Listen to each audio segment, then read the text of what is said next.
With just 3 contestants remaining, the tension is mounting. Any slip now will cost them a place in the grand final. On this week's show, our contestants visit the Lidl Irish supplier that will upscale their dish should they win the competition. I mean, we're used to producing like 3 loaves, so it's mad to see it in the thousands. They must also upscale their workload in the kitchen, as they must cook for a 30-strong focus group. Too many frying pans going at one time. Once again, someone will be leaving the competition because ultimately only one can have the taste of success. Bring it on. Let's get going, like, just start it. Let's start cooking, yeah?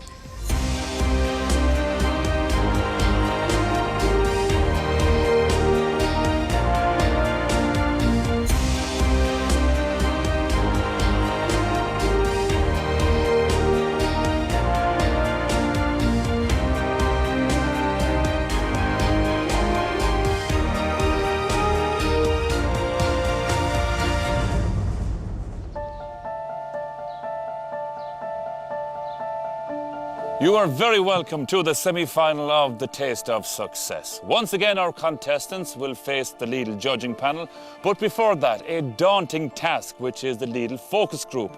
The 2 that can convince all of them will take a step closer to winning a grand prize worth €100,000 and getting their product into over 140 Lidl supermarkets around the country.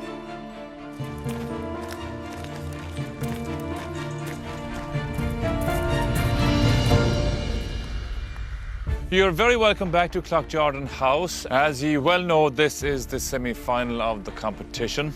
It would be absolutely heartbreaking to leave at this stage, but that's exactly what's going to happen later on. As it is the semi-final, we have decided to add another task. Not alone will you be cooking for the 3 Lidl judges today, you shall also be preparing for a 30-strong focus group. These people know what they want, they know what they like, they know what they dislike, and they have no problem telling us all about it. So the best of luck. Thanks for that lovely bombshell, by the way. I'm hoping you've got a few pressure cookers hiding somewhere, otherwise it's going to be a long day. I'm unfazed. I think we're going to be grand. There's 2 of them. There's only one of me and one of Nikki. Like. I'm so worried. I'm so worried. It's delirious worried. Our semi-finalists are given some last-minute advice from their mentors And watch that white chocolate because everyone's looking for it. before heading into the kitchen.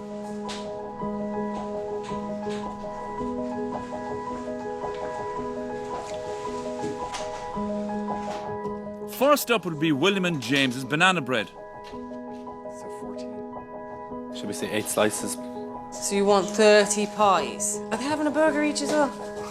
Yep. Michelle and her paddy pie are second.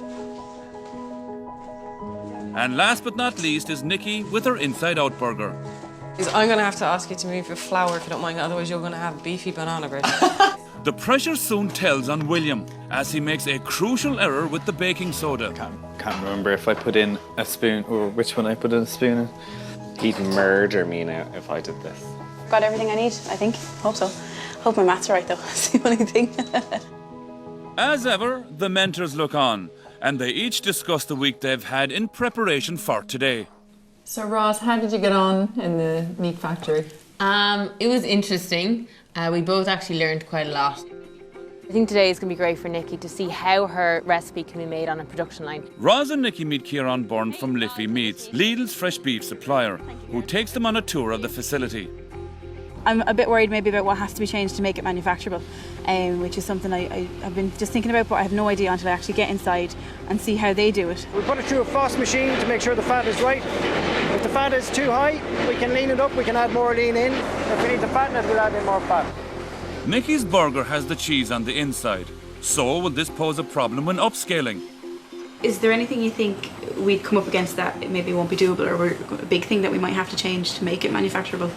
No, I think the product lends itself to upscaling into an industrial environment. I suppose the main thing is the co-extrusion of the cheese, and that is just an extra piece of kit. I'll show you how we do it here actually. We take a pellet here, put the cheese here,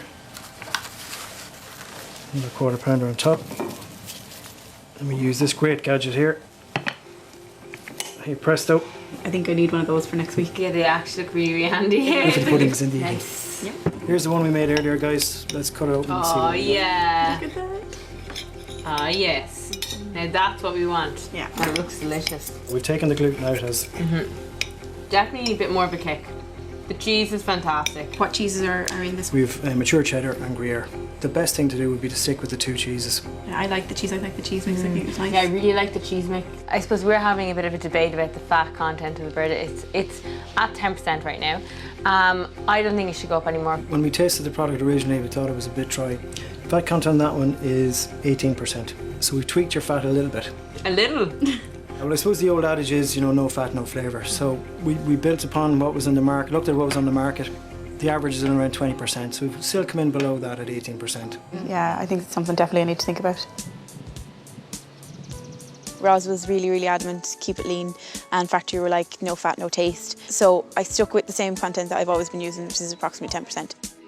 Kieran from the meat factory gave us this. He was using it and it was really impressive. It gave like uniform shape to everything, so it was really, really good. Just spotted it there, I was like, oh, nice one. I don't know if it's all going to fit in these pressure cookers. But if they're getting all a whole pie each, they'll be stuffed by the time they leave here. I'd be concerned that she's not trimming down the batter. I was just going to say, it looks really fatty. I suppose they didn't realise they were going to be cooking for so many people, and she looks a bit under pressure at the moment.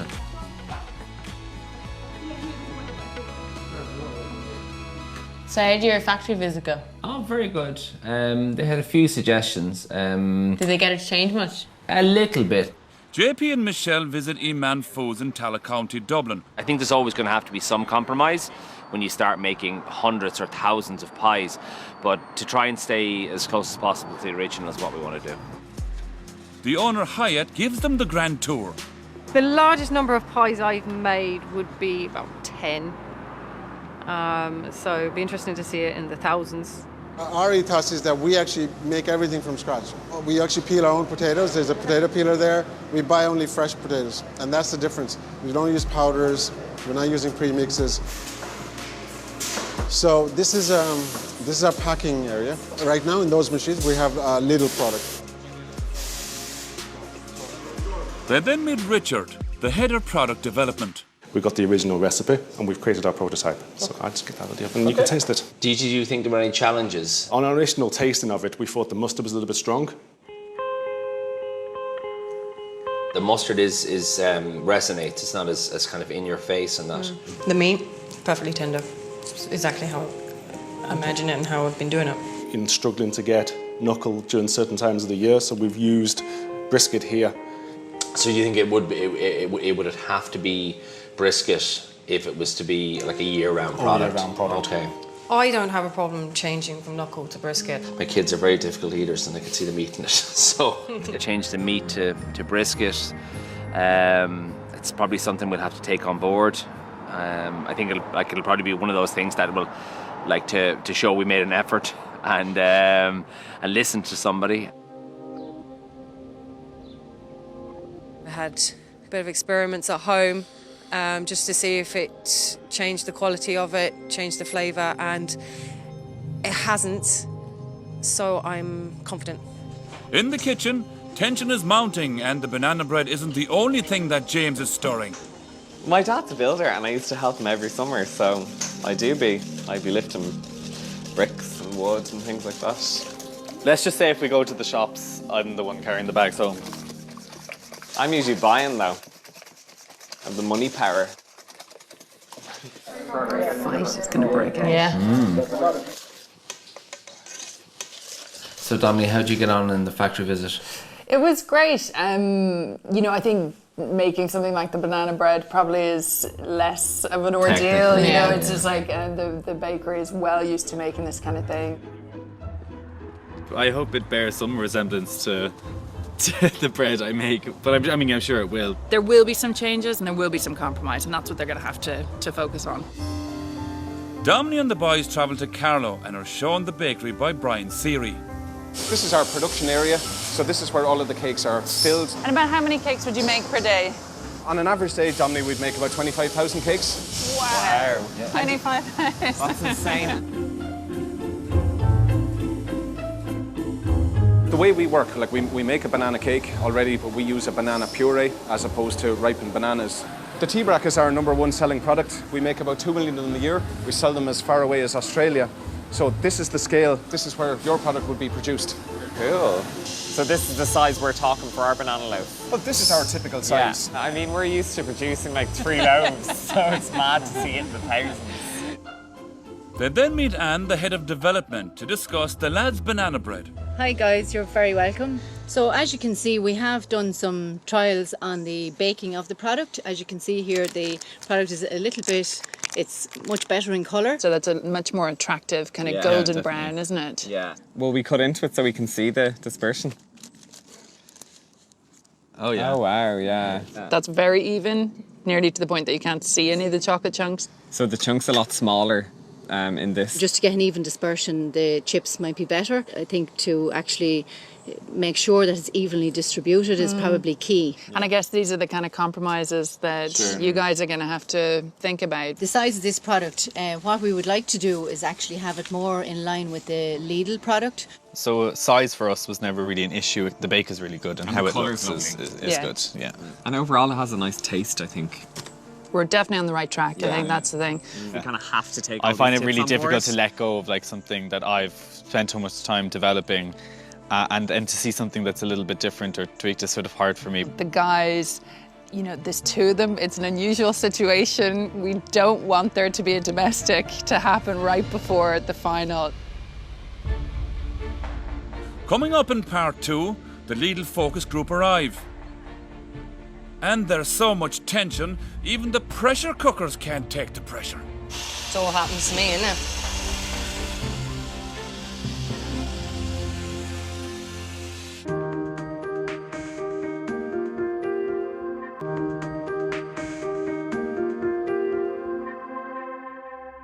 You are welcome to part 2 of The Taste of Success. You join us at a crucial stage in the competition.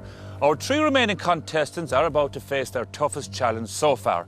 Up until now, they made 1 portion of their dish for the Lidl judging panel. Now they have to make it 30 times and impress the Lidl focus group. So, the pressure is on.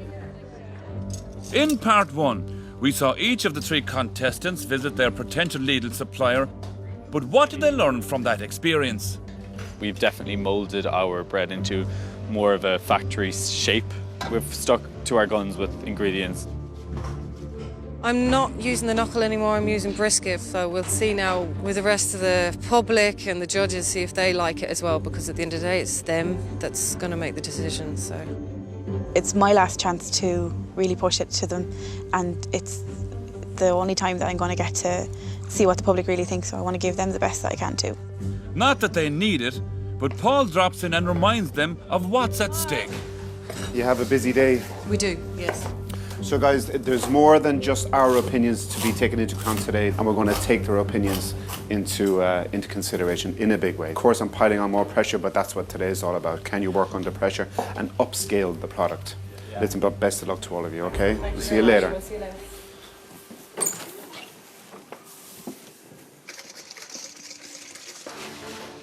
Will you start opening these butters for me, James, please?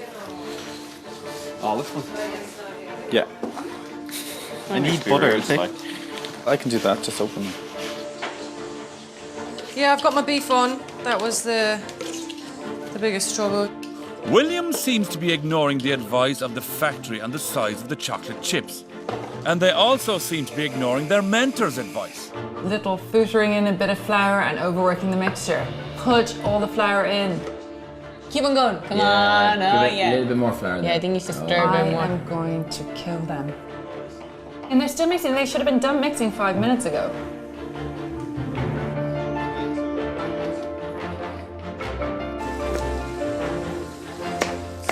It seems 2 heads are better than 1 as James and William's banana bread emerges from the oven.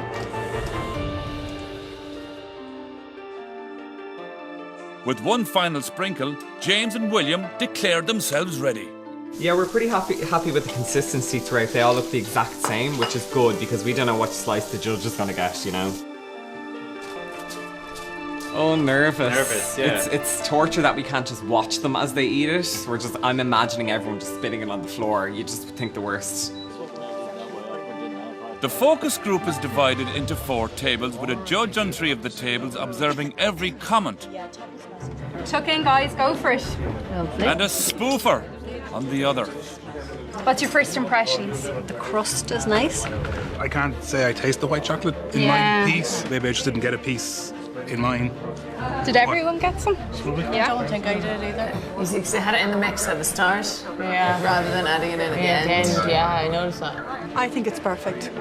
I really like it, yeah. I like the texture, I like the nuts. Nothing negative to say about it. Very good. It's not something I would eat every day. I find it a little bit rich. Is this something you'd see yourself buying every week as part of your shop? You probably think it's calorific, you know, and Well, so yeah. for that reason, I don't think you'd be eating it every day of the week. You're going to buy it? Is anyone else?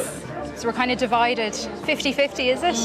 What about you, Paul? It doesn't look what I thought banana bread would look like, to be honest. What did you think it was going to look like? Yellow for a start. Thumbs up or down? Somewhere in between. Up or down? Come on, up or down? Down. Down. They hate it. Next to face the focus group is Michelle's paddy pie, which is a long way from ready.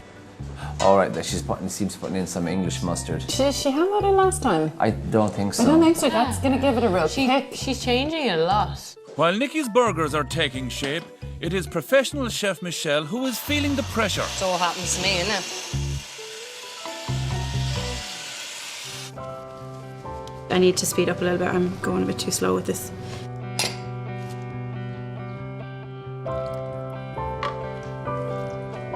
I'm feeling a little bit under pressure. I just know I've got a lot of mash to pipe. Under increasing pressure, Michelle's equipment is letting her down. The nozzle keeps falling out and I'm under pressure, so I'm just going to do a plain circle rather than a star because I need to get them out. With seconds to spare, Michelle manages to get her pies ready for serving. Oh, but is she happy? I just about got the browning done on 3/4 of them, so there was a couple of them I weren't particularly happy about. So I'm just hoping they won't go to the judges. Very well. It looks very appetizing. What we have here is the paddy pie. It's a beef and stout pie with a lovely crispy mash topping. It tastes like it was slow cooked, so you just imagine falling off the bone. Is this something you could see yourself buying? If the price is right in Lidl, this will be sold. Any criticisms at all? The celery could be cooked better. Do you get the flavour of mustard coming through? Yeah. Do you? Yeah, I at the don't top get here. much of it. It looks like mustard seeds at the top of it. I see your piping's different to mine, is it? Yeah, it looks different. It is, it is. I think it's let down by the grease. If you didn't tell me there was stout in it, I wouldn't know it. Can't really you don't get that extra flavour. This is my second time eating it and it's significantly disimproved. What do you think of it? Perfect. I really, and I don't like this kind of food, and it is delicious. Yes. You didn't like the banana bread. Is this down your road? This is more me, yeah. Yeah. Spuds, butter, lumps of meat. I can't fault it. Yeah. Front runner at the moment. Yeah, definitely. Yes. Yeah. Nikki is last in the kitchen. Yeah, I'm not too bad. Too many frying pans going at one time. But when plating up 30 burgers, inevitably some are better than others. They look good. A couple of explosions, but I suppose that's kind of bound to happen when you're making such a big batch.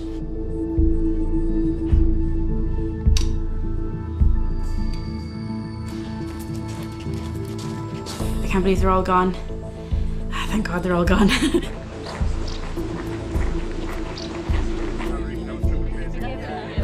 Thank you. What we're looking at and tasting is the burger itself. That's the most important part, yeah? There should be a little surprise inside. Oh, there is. That is scrumptious looking, isn't it? Yeah. It was a shock when I saw the cheese in it because usually put the cheese on the outside. Right. And being honest, one of the best burgers I ever had in my life. Oh. There's definitely something different in it because it's not like any burger I ever tasted before. No, there's a little bit too much cheese. It's too much flavour. It's a really nice size, and then you've got all the added flavours coming in. It's not just plain mince, you know? This kind of is a bit of a game changer. There's veg hidden in throughout the meat, so that children would eat it and they'll get more veg into their diet as well. The theory of getting the vegetable into the child, I don't know if this would be the avenue. It's a huge portion. I don't know if it would appeal to children. For me, it's definitely the best dish out of the 3 we tasted today. Did you buy it? I reserve my opinion for the moment now. I'll have another taste. It's dry on the outside, maybe. Centre of it is lovely. Oh, dry? I wouldn't find it dry. Katie, what about you? Absolutely love it. You love it? Yeah, I love the fact that the cheese is melted. There's a little bit of spice. I don't know what it is. I would definitely buy this. It's not too bad, but I find the meat a little bit dry. Did you find the meat dry at all? I did, actually. Yeah. I'm actually getting kind of worried now. I know, I wouldn't be worried. So I think it's kind of half and half on the table. People either really, really like it or really dislike it.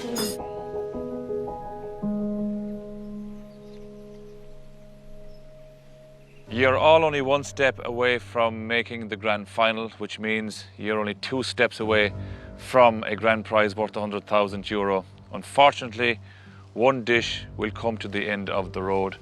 The judges have sampled all of the dishes, and more importantly, they have been speaking to all of the focus group, and they have taken what they said on board. So the best of luck to you. Hi guys, how are you? How are you? You're very welcome. We had a really interesting afternoon and got some really, really good feedback from the focus group. It's given us a lot to think about. We have to base our decision on a number of things. First and foremost, it's the quality and the taste of the product, but is it actually going to fit into our range in all of our Lidl stores? Is it going to be something that will have mass appeal and is going to sell the way we want it to? So there's a lot of factors that we have to weigh up. Unfortunately, someone has to leave and won't be going through to the final. We've made our decision.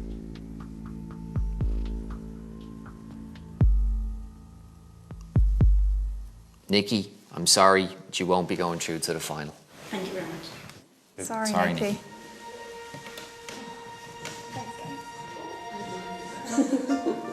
I can't comprehend that. Oh, I feel so bad for her. Oh my God.